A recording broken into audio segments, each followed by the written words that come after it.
नमस्कार मित्रांनो, exam point या चॅनलवर तुम्हा सर्वांचे स्वागत आहे। तर आजचे आपले सायन्स या विषयाचे मूलद्रव्यांचे वर्गीकरण यावरचे काही प्रश्न आपण पाहणार आहोत। जे प्रश्न आपल्याला परीक्षेमध्ये वारंवार विचारले जाणारे आणि अतिशय महत्त्वाचे असे प्रश्न आहे। तर हा व्हिडिओ तुमच्यासाठी अतिशय महत्त्वाचा होणार आहे। तर चला मग मूलद्रव्य म्हणजे काय याविषयीची थोडीशी माहिती आपण बघू आधी। तर मूलद्रव्य हे अतिशय महत्त्वाचे आहे आणि त्यांचे एकच गुणधर्मांच्या रेणूंचा समूह म्हणजे मूलद्रव्य होय। तर आपल्या पृथ्वीच्या निर्मितीसोबतच अनंत काळाच्या जडणघडणीत पृथ्वीच्या अंतरंगात सभोवताली मूलद्रव्यांची निर्मिती होत राहिली। जी मूलद्रव्ये निसर्गाकडून प्राप्त झालेली आहेत त्यांना आपण नैसर्गिक मूलद्रव्ये असे म्हणतो। आज रोजी 92 प्रकारचे नैसर्गिक मूलद्रव्ये आहेत आणि या मूलद्रव्यांचा गुणधर्म, रचना यांचा अभ्यास करून शास्त्रज्ञांनी प्रयोगशाळेत मानवनिर्मिती मूलद्रव्ये सुद्धा तयार करायला सुरुवात केली होती। अशा मूलद्रव्यांना कृत्रिम मूलद्रव्ये असे आपण म्हणतो। आज रोजी टोटल 26 ते 27 कृत्रिम मूलद्रव्ये आहेत। तर एकूण मूलद्रव्ये हे 119 आहे आणि नैसर्गिक मूलद्रव्ये हे 92, तसेच कृत्रिम मूलद्रव्ये हे 27 प्रकारचे आहे। तर 119व्या मूलद्रव्याचे नाव जर आपण बघितले तर त्याचे नाव युरेनियम असे आहे। तर याला इकाफ्रान्सियम असेही सुद्धा नाव देण्यात आले आणि या सर्व मूलद्रव्यांना शास्त्रशुद्ध अभ्यास करणे हे गरजेचे आहे। यामुळेच रसायनशास्त्राची जी गरज म्हणून शास्त्रज्ञांनी मूलद्रव्यांचे काही वर्गीकरण केले आहे। त्यामध्ये डोबेरायनर्स आले, त्यानंतर मेंडेलिव्ह आले, त्यानंतर आपले हेनरी आले, न्यूलँड्स आहे। या सगळ्यांनी आपले आपले भाकीत यामध्ये मांडले आणि त्यांनी आपापल्या थिअरीज यामध्ये मांडल्या आणि त्यांनी प्रत्येक मूलद्रव्यांचे वर्गीकरण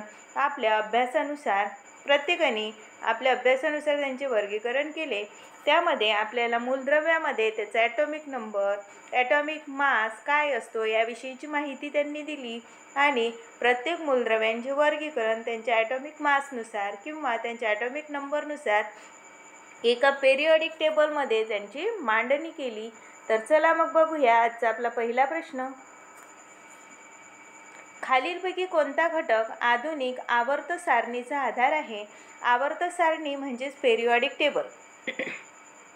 तर यामध्ये अणुवस्तुमान, अणुक्रमांक, अणुकेंद्रकांची संख्या की वरील सर्व? तर यामध्ये बरोबर उत्तर आहे अणुक्रमांक। जो काही घटक आहे आवर्त सारणीमध्ये ज्या अणू आहेत, प्रत्येक अणू, मूलद्रव्ये यांची मांडणी त्यांच्या अणुक्रमांकानुसार करण्यात आली होती। त्यानंतर आहे खालीलपैकी कोणता घटक गट 17 मधील सर्वात जास्त प्रतिक्रियाशील आहे? बघा, पेरियॉडिक टेबलमध्ये आपल्याला 18 पिरियड्स आणि 7 हे टोटल आपल्याला 18 पिरियड्स दिसतात, म्हणजे 18 ग्रुप्स असतात आणि 7 पिरियड्स असतात। तर बघा, या ग्रुपमध्ये 18 ग्रुपमध्ये आपल्याला प्रत्येक ग्रुपमध्ये वेगवेगळे एलिमेंट्स दिसतात। पहिला ग्रुप, दुसरा ग्रुप असे प्रत्येक ग्रुपमध्ये आपल्याला टोटल वेगवेगळे एलिमेंट्स दिसतात आणि 7 पिरियड्स असतात, म्हणजे खालच्या साईडला जर आपण गेलो तर 7 असे पिरियड आपल्याला दिसतील आणि 17 किंवा 18 असे आपल्याला ग्रुप दिसतात। तर 18व्या ग्रुपमध्ये आपल्याला सगळे जे काही नोबल गॅसेस आपण म्हणू, स्टेबल गॅसेस त्यांना म्हणू शकतो, अशा प्रकारचे गॅसेस असतात जे की निष्क्रिय वायू त्यांना म्हटले जाते। आणि 17 नंबरच्या गटामध्ये आपल्याला हॅलोजन्स दिसतात। त्यामध्ये तर कुठले घटक किंवा कुठले मूलद्रव्ये त्यामध्ये येतात? तर ऑक्सिजन, सोडियम, फ्लोरीन की मॅग्नेशियम? तर बरोबर उत्तर आहे फ्लोरीन। तर त्या 17 नंबरच्या गटामध्ये आपल्याला फ्लोरीन, क्लोरीन, ब्रोमीन, आयोडीन अशा प्रकारचे हॅलोजन्स दिसतात आणि ह्या गटातले जे काही मूलद्रव्य आहे ते अतिशय क्रियाशील असतात। त्यानंतर आहे ऑक्सिजन, फ्लोरीन आणि नायट्रोजन या घटकांचा अणु त्रिज्यांच्या खालीलपैकी कोणता क्रम योग्य आहे? तर बघा, OFN, NFO, OFN, FON। तर बघा, बरोबर उत्तर आहे FON, फ्लोरीन, ऑक्सिजन आणि नायट्रोजन। त्यानंतर आहे नियतकालिक सारणीमध्ये डावीकडून उजवीकडे जाताना घटकांच्या विद्युत धोकादायक वर्णांचे काय होते? तर वाढ होते, कमी होते, प्रथम वाढते नंतर कमी होते, प्रथम कमी होते नंतर वाढते. तर बरोबर उत्तर आहे कमी होते. नियतकालिक सारणीमध्ये डावीकडून उजवीकडे जाताना विद्युत धोकादायक वर्णाचे ही वर्णता ही कमी होत जाते, कारण इलेक्ट्रॉन्स हे वाढत जातात. डावीकडून जसे जसे आपण उजवीकडे जातो तसे तसे इलेक्ट्रॉन्स वाढत जातात. त्यानंतर आहे 18व्या गटातील मूलद्रव्यांचे दुसरे नाव काय आहे? बघा, 18व्या गटामध्ये जे काही मूलद्रव्य असतात त्यामध्ये आहे argon, krypton, xenon, helium, neon, argon, krypton, xenon अशा प्रकारचे घटक किंवा मूलद्रव्ये तुम्हाला त्या गटामध्ये दिसतात. आणि ही जी मूलद्रव्ये आहे हे निष्क्रिय वायू आहे. यांना निष्क्रिय वायू म्हणतात, म्हणजे ते कुठल्याही क्रियेमध्ये भाग घेत नाही किंवा कुठल्याही रिॲक्शनमध्ये पार्टिसिपेट करत नाही. ते निष्क्रिय असतात, कारण त्यांच्या आउटर मोस्ट शेलमध्ये जी शेवटची त्यांची कडा असते त्या कडेमध्ये इलेक्ट्रॉनची संख्या ही पूर्ण असते. त्यामध्ये एकही इलेक्ट्रॉन कमी किंवा जास्त नसतो, म्हणून त्यांना स्टेबल गॅसेससुद्धा म्हटले जाते किंवा नोबल गॅसेससुद्धा त्यांना आपण म्हणू शकतो. तर यामध्ये पर्याय आहे उदात्त वायू, क्षारीय वायू, क्षारीय पृथ्वी धातू की हॅलोजन. तर बघा, उदात्त वायू त्यांना म्हटले जाते. उदात्त वायू म्हणजे ते निष्क्रिय वायूसुद्धा आपण त्यांना म्हणतो. हॅलोजन्स हे 17 नंबरच्या गटामध्ये असतात. त्यानंतर आहे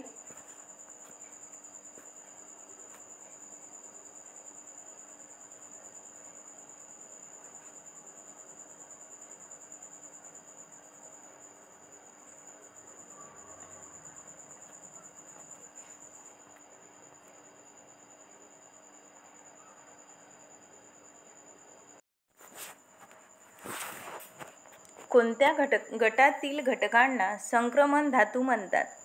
तर गट क्रमांक 1 ते 2, गट क्रमांक 13 ते 18, गट क्रमांक 3 ते 12 की गट क्रमांक 1 ते 8? तर बघा, संक्रमण धातू हे गट क्रमांक 3 ते 12 या गटातील घटकांना म्हणतात. त्यानंतर आहे यम या मूलद्रव्याचे इलेक्ट्रॉनिक कॉन्फिगरेशन 2, 8, 4 आहे. आधुनिक आवर्त सारणीमध्ये यम हा मूलद्रव्य रिकामी जागा येतो.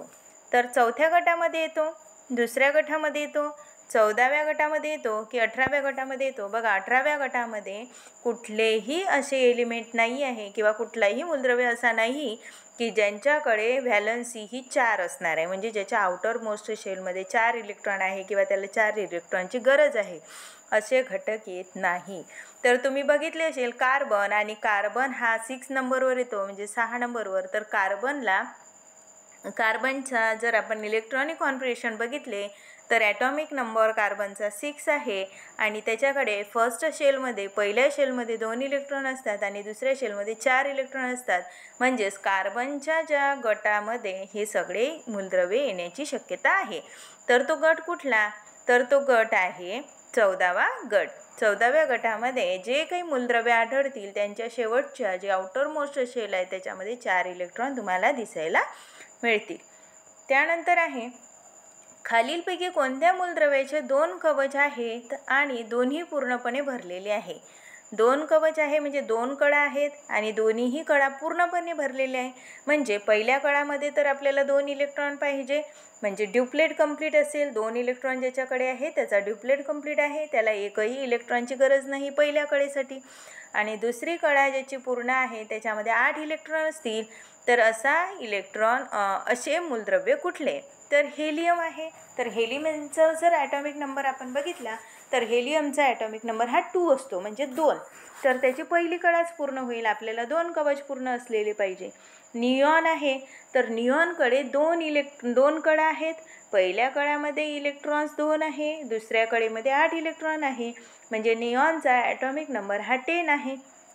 तसेच जर कॅल्शियम बघितले तर कॅल्शियमकडे 20 इलेक्ट्रॉन्स आहे. त्यानंतर बोरॉन बघितला. तर असे प्रत्येकाचे जर आपण बघितले तर यामध्ये निऑन असा एलिमेंट आहे की त्याच्या दोन्हीही कडा पूर्ण आहे. याला नोबल गॅसेससुद्धा आपण म्हणतो. म्हणून निऑन याच्या दोन्हीही कडा पूर्ण असल्यामुळे हा पूर्णपणे भरलेला असा मूलद्रव्य आहे. बोरॉन हा धातू नसलेला आहे आणि तो गट 13 आणि कालावधी 2 अंतर्गत ठेवला जातो. बोरॉन इतर घटकांशी बंध कसे तयार करू शकतो? तर यासाठी आपल्याला सगळ्यात आधी महत्त्वाचे आहे की जेवर आपल्याला पेरियॉडिक टेबल आहे, हा पेरियॉडिक टेबल लर्न असणे महत्त्वाचे आहे. त्यासाठी आपल्याला प्रत्येक ग्रुपमध्ये कुठले एलिमेंट्स येतात हे माहिती असणे महत्त्वाचे आहे. तर पहिले SPDF असे 4 ग्रुप असतात, ब्लॉक आपण त्यांना म्हणू. 4 ब्लॉक असतात. 4 ब्लॉकमध्ये प्रत्येकामध्ये वेगवेगळे एलिमेंट्स आपल्याला पाहायला मिळतात. तर पहिल्या S ब्लॉकमध्ये आपल्याला 2 ग्रुप दिसतात, त्यामध्ये फर्स्ट आणि सेकंड.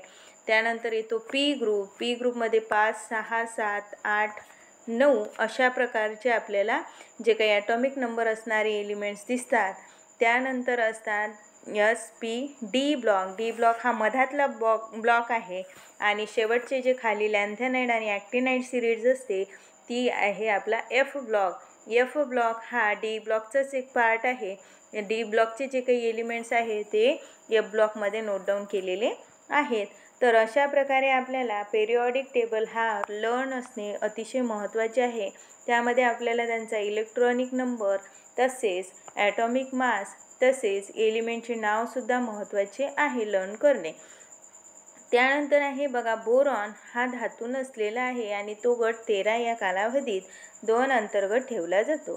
तर 5 इलेक्ट्रॉन त्यामध्ये सामायिक करून घेणे, 3 इलेक्ट्रॉन सामायिक करून घेणे किंवा 2 इलेक्ट्रॉन सामायिक करून घेणे, 1 इलेक्ट्रॉन सामायिक करून घेणे. तर सगळ्यात आधी बोरॉनचा हा ॲटॉमिक नंबर माहिती पाहिजे आणि बोरॉनचा ॲटॉमिक नंबर हा 5 असतो. त्यानंतर त्याच्याकडे 5 असल्यामुळे पहिल्या गटामध्ये 2 आणि दुसऱ्या गटामध्ये 3 इलेक्ट्रॉन्स असतात. बघा, तर 3 इलेक्ट्रॉन सामायिक करून घेणे हे बोरॉनची टेंडन्सी असते किंवा कॅपॅसिटी आपण त्याला म्हणू. तो 3 बंध तयार करू शकतो. ज्याच्याकडे आउटरमोस्ट शेलमध्ये जितके इलेक्ट्रॉन्स असतात त्यानुसार त्यांचे बंध बनत असतात, म्हणजे बॉन्ड तयार होत असतात. इलेक्ट्रॉन मिळवून बंध तयार करण्याची घटकाची क्षमता म्हणजे इलेक्ट्रॉन नकारात्मकता. घटकाची इलेक्ट्रॉन नकारात्मकता कालखंडानुसार कशी बदलते?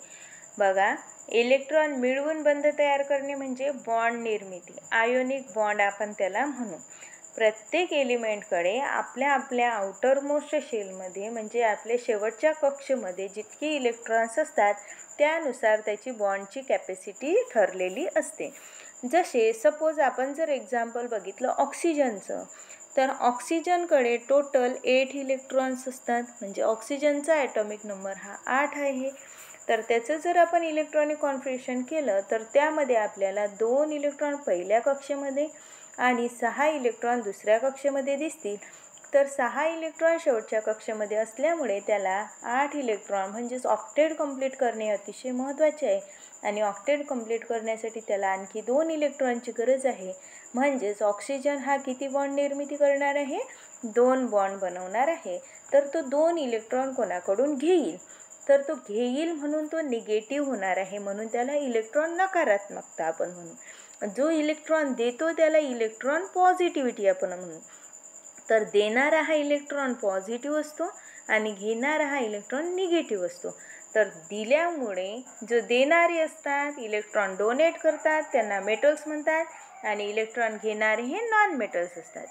तर बघा, कवचांची संख्या ही वाढत असताना ती वाढते, कवचांची संख्या कमी होत असताना कमी होते. एकाच कवचात अधिक इलेक्ट्रॉन जोडले गेल्याने ती वाढते, एकाच कवचात अधिक इलेक्ट्रॉन जोडले गेल्याने ती कमी होते. तर बरोबर उत्तर आहे एकाच कवचामध्ये अधिक इलेक्ट्रॉन जोडले गेल्याने ती वाढते. तर नकारात्मकता वाढत असते. जो इलेक्ट्रॉन गेन करतो म्हणजे इलेक्ट्रॉन घेतो त्याच्याकडे इलेक्ट्रॉनची नकारात्मकता ही वाढत असते. आधुनिक नियतकालिक सारणीमध्ये पूर्ण विरामांसोबत संयोजनाचा कल काय आहे? तर तो डावीकडून उजवीकडे वाढतो, तो उजवीकडून डावीकडे कमी होतो, तो वाढतो आणि नंतर कमी होतो किंवा तो कमी होतो आणि नंतर वाढतो. तर बघा, तो वाढतो आणि नंतर कमी होतो. तर आधुनिक नियतकालिक सारणीमध्ये पूर्ण विरामांसोबत संयोजनाचा कल हा वाढतो आणि नंतर तो कमी होत असतो. खालीलपैकी कोणते धातूंचे वैशिष्ट्य नाही? बघा, धातूंचे वैशिष्ट्य नाही. लवचिकता, उच्च उतरण्याचा बिंदू, अचालकता, किंवा लवचिकता बघा डबल डबल आलेले आहे, परत झालेला आहे ऑप्शन, त्यामुळे 3च ऑप्शन इथे ग्रँटेड घेतले जातील, जसे लवचिकता, उच्च वितळण्याचा बिंदू आणि अचालकता. तर सगळ्यात आधी महत्त्वाचं आहे जे काही मेटल्स असतात, धातू. तर धातूंकडे अतिशय महत्त्वाचं आहे की त्याचा high melting and boiling point असतो. सगळ्यात जास्त वितळण्याचा बिंदू किंवा उकळण्याचा बिंदू हा मेटलचा सगळ्यात जास्त असतो. त्यामध्ये आपण मेलेबिलिटी, डक्टिलिटी, कंडक्टिव्हिटी असे धातूंचे गुणधर्म असतात. तर धातूंचे वायरमध्ये आपण त्याला कन्वर्ट करू शकतो, तारामध्ये कन्वर्ट करू शकतो, तसे पत्र्यामध्ये कन्वर्ट करू शकतो. हे त्यांचे वैशिष्ट्य आहे. तर यामध्ये विचारले की धातूंचे वैशिष्ट्य कुठले नाही, तर यामध्ये बरोबर उत्तर आहे अचालकता. तर अचालकता हे बरोबर आहे. हे लवचिकता, धातूमध्ये लवचिकता असते, कारण धातूमध्ये लवचिकता असल्यामुळेच तर धातूची आपण कॉपरची वायर बनवतो, जे की इलेक्ट्रिसिटीसाठी आपण वापरत असतो. त्यानंतरचा प्रश्न आहे आवर्त सारणीवर आधारित. आवर्त सारणीवर रिकामी जागा आधारित आहे. अणुवस्तुमान, अणुक्रमांक, संयोजा, इलेक्ट्रॉन कॉन्फिगरेशन. तर बरोबर उत्तर आहे अणुक्रमांक. आवर्त सारणी हे अणुक्रमांकानुसार त्यांची मांडणी केलेली आहे. ज्याचा अणुक्रमांक 1 आहे तो फर्स्ट नंबरवर, 2 नंबरवर, 3 अशा प्रकारे अणुक्रमांकानुसार आवर्त सारणीमध्ये प्रत्येक मूलद्रव्यांची मांडणी केलेली आहे. आवर्त सारणीमध्ये त्याच कालावधीतील घटकांचे असते. तर समान रासायनिक गुणधर्म, समान संयोजा इलेक्ट्रॉन, समान ऊर्जा पातळी की समान अणुवस्तुमान. तर बरोबर उत्तर आहे समान ऊर्जा पातळी. आवर्त सारणीमध्ये त्या कालावधीतील जे घटक असतात त्यांच्यामध्ये समान ऊर्जा पातळी असते. म्हणजे एखाद्याच्या आउटरमोस्ट शेलमध्ये 4 इलेक्ट्रॉन असतील तर प्रत्येक त्या लाईनमध्ये प्रत्येकाकडे 4च इलेक्ट्रॉन आउटरमोस्ट सेलमध्ये तुम्हाला दिसतील. म्हणजेच त्यांची समान ऊर्जा पातळी तिथे पाहायला मिळते. खालीलपैकी कोणता धातू अधातू आहे? बघा, धातू अधातू. तर त्यामध्ये नॉन मेटल्स, मेटल्स आपण म्हणू तर धातूकडे प्रत्येकाची धातूच्या ज्या प्रॉपर्टीज असतात त्याच्या अपोजिट पूर्ण अधातूच्या प्रॉपर्टीज असतात. तर बघा, सोडियम हा धातू आहे, कार्बन, लोहसुद्धा धातू आहे आणि कॅल्शियमसुद्धा धातू आहे. कार्बन हा अधातू आहे, म्हणजेच बरोबर उत्तर आहे कार्बन. सोडियम हा सॉफ्ट धातू आहे, त्यानंतर आयरन, लोह, कॅल्शियम हे धातू आहेत, म्हणूनच कार्बन हा इथे अधातू आहे. त्यानंतर आहे खालीलपैकी कोणत्या घटकाची अणुत्रिज्या सर्वात कमी आहे? अणूंची त्रिज्या सर्वात कमी आहे. बघा, आता अणूची त्रिज्या कशी मेजर केली जाते? तर अणूची त्रिज्या मोजण्यासाठी आपल्याला त्या घटकाचा म्हणजे मूलद्रव्याचा आपल्याला ॲटॉमिक स्ट्रक्चर ड्रॉ करता यायला पाहिजे. जसे सपोज आपण जर म्हटलं की ॲटॉमिक स्ट्रक्चर कसे काढायचे, तर ॲटॉमिक स्ट्रक्चर ड्रॉ करण्यासाठी आपल्याला त्या घटकाचा ॲटॉमिक नंबर माहिती पाहिजे आणि ॲटॉमिक नंबरनुसार आपण त्याच्या कडा काढतो आणि आउटर मोस्ट कडेपर्यंत, सेंटरपासून तर आउटर मोस्ट कडेपर्यंतचे जे अंतर असते त्याला आपण त्रिज्या म्हणू. आणि ती त्रिज्या सगळ्यात जास्त किंवा सगळ्यात कमी, जेवढे जास्त कडा असतील तेवढी जास्त मोठी त्रिज्या असू शकते कुठल्याही मूलद्रव्याची. तर बघा, सोडियम, क्लोरीन, फ्लोरीन, हेलियम. तर यामध्ये सर्वात कमी त्रिज्या ही हेलियमची आहे. का बरं हेलियमची असेल? कारण हेलियमकडे ॲटॉमिक नंबर किती आहे? 2 ॲटॉमिक नंबर असल्यामुळे त्याचे आउटरमोस्ट शेल एकच असणार आहे. तर सेंटरपासून तर आउटरमोस्ट शेलपर्यंतचं जे काही डिस्टन्स असते त्याला आपण त्रिज्या म्हणतो. आणि पहिलीच जर कडा आहे, एकच कडा जर त्याला आहे, तर त्याचं डिस्टन्स खूप कमी असणार आहे. म्हणून हेलियमची त्रिज्या ही सर्वात कमी आहे. तसेच हायड्रोजनची आणि हेलियमची दोघांची त्रिज्या ही सर्वात कमी मानल्या जाते. त्यानंतर आहे एखाद्या घटकाचे इलेक्ट्रॉनिक कॉन्फिगरेशन 2, 8, 7 असते तर ती कोणत्या गटामध्ये येते? बघा, 2, 8 आणि 7 असे इलेक्ट्रॉनिक कॉन्फिगरेशन. ज्याच्याकडे आउटरमोस्ट शेलमध्ये 7 इलेक्ट्रॉन आहे त्याच्याकडे एकच इलेक्ट्रॉनची गरज आहे आणि तो एकच इलेक्ट्रॉन गेन करणार ऑक्टेट कंप्लीट करण्यासाठी. तर हे कुठल्या गटामध्ये येतात? गट 16मध्ये, गट 17, गट 18 की गट 15? तर हे सगळे एलिमेंट जे आहे ते गट 17मध्ये येतात. त्यानंतर आहे खालीलपैकी कोणत्या घटकांमध्ये प्रथम आयनीकरण ऊर्जा सर्वाधिक असते? तर लिथियममध्ये, बेरिलियम, सोडियम, मॅग्नेशियम. तर यामध्ये बरोबर उत्तर आहे मॅग्नेशियम. मॅग्नेशियम या घटकामध्ये प्रथम आयनीकरण ऊर्जा ही सर्वाधिक असते. गट 1 मधील घटकांना खालील नावांनी ओळखले जाते. तर गट पहिला फर्स्ट ग्रुपमध्ये जे येणारे एलिमेंट आहेत ते उदात्त वायू नाही. उदात्त वायू हे गट 18 मधील घटक यांना म्हणतात. हॅलोजन हे गट 17 मध्ये असतात. अल्कली धातू, अल्कलाईन पृथ्वी धातू. तर गट 1 मधील धातूंना अल्कली धातू असे म्हणतात. गट 1 आणि गट 2 मध्ये जे काही धातू असतात त्यांना अल्कली धातू असे म्हणतात. नियतकालिक नियमानुसार घटकांचे गुणधर्म त्यांच्या पुढील गोष्टींचे नियतकालिक कार्य असतात. अणुवस्तुमान, अणुक्रमांक, इलेक्ट्रॉनची संख्या की प्रोटॉनची संख्या. तर बरोबर उत्तर आहे अणुक्रमांक. अणुक्रमांकानुसार घटकांचे गुणधर्म व त्यांचे कार्य हे ठरलेले असते. खालीलपैकी कोणते घटक एकाच गटातील घटकांचे वैशिष्ट्य नाही? संयुजा इलेक्ट्रॉनची संख्या समान, समान रासायनिक गुणधर्म, गटाच्या खाली अणु आकारात वाढ, धातूचे गुणधर्म कमी होणे. तर बघा, एकच गटात जे काही घटक आहेत ते एकाच गटातील घटकांचे नाहीत. कोणते? तर धातूचे गुणधर्म कमी होणे. त्यानंतर आहे ने प्रथमच घटकांचे त्यांच्या गुणधर्मानुसार वर्गीकरण करण्याची कल्पना दिली. बघा, हे सायंटिस्ट, कोणत्या सायंटिस्टने घटकांचे गुणधर्मानुसार वर्गीकरण करण्याची कल्पना मांडली? तर मेंडेलीव, डोबेरायनर, न्यूलँड की जॉन डोबेरायनर यांनी यांचे त्रिके म्हणजे ट्रायडचा सिद्धांत मांडला होता. तर बघा, बरोबर उत्तर आहे डोबेरायनरने प्रथमच घटकांचे त्यांच्या गुणधर्मानुसार वर्गीकरण करण्याची कल्पना दिली होती. तर डोबेरायनरनी मूलद्रव्यांचा शास्त्रशुद्ध वर्गीकरण सर्वप्रथम डोबेरायनर यांनीच केला होता. त्यांचं नाव जॉन वॉल्फगँग डोबेरायनर असे होते आणि हे एक जर्मन सायंटिस्ट होते. त्यांनी औषध निर्माणशास्त्रात खूप त्यांना आवड होती. त्यानुसार त्यांनी मूलद्रव्यांचे वर्गीकरणाचा काही सिद्धांत मांडला आणि त्यांनी त्यांचे वर्गीकरण जे आहे मूलद्रव्यांचे ते अणुवस्तुमानांकानुसार करण्याचा प्रयत्न केला. तर त्यांनी काय केलं, 3 मूलद्रव्ये एका गटामध्ये घेतले आणि असं ठरवलं की जे काही 2 मूलद्रव्ये आहेत या 2 मूलद्रव्याचा जो अणुवस्तुमानांक आहे तो मधातल्या मूलद्रव्यांचा अणुवस्तुमानांक जर आपल्याला काढायचा आहे तर त्यासाठी आपल्याला त्याचा मीन काढावा लागेल. अशा प्रकारे त्यांनी एक फॉर्म्युला मांडला होता. म्हणजेच B = A + C/2 अशा टाईपमध्ये त्यांनी एक फॉर्म्युल्यानुसार ट्रायड्सची निर्मिती केली होती आणि जे काही गुणधर्म आहे कशाचे, घटकांचे, तर त्यांनी यानुसार वर्गीकरण करण्याची एक कल्पना समोर आणली होती. प्रत्येक 8 घटकांचा गुणधर्म पहिल्या घटकासारखाच असतो हे यांनी मांडलं. बघा, ऑक्टेट काढले होते. तर कोणी ऑक्टेट मांडले होते? न्यूलँड्सनी. न्यूलँड्स हे सायंटिस्ट होते. त्यांनी ऑक्टेटविषयीची माहिती मांडली होती. अष्टके सुद्धा आपण त्याला म्हणू शकतो. तर बघा, बरोबर उत्तर थॉम्सन, डोबेरायनर, मेंडेलीव की जॉन अलेक्झांडर न्यूलँड. तर यामध्ये बरोबर उत्तर आहे जॉन अलेक्झांडर न्यूलँड.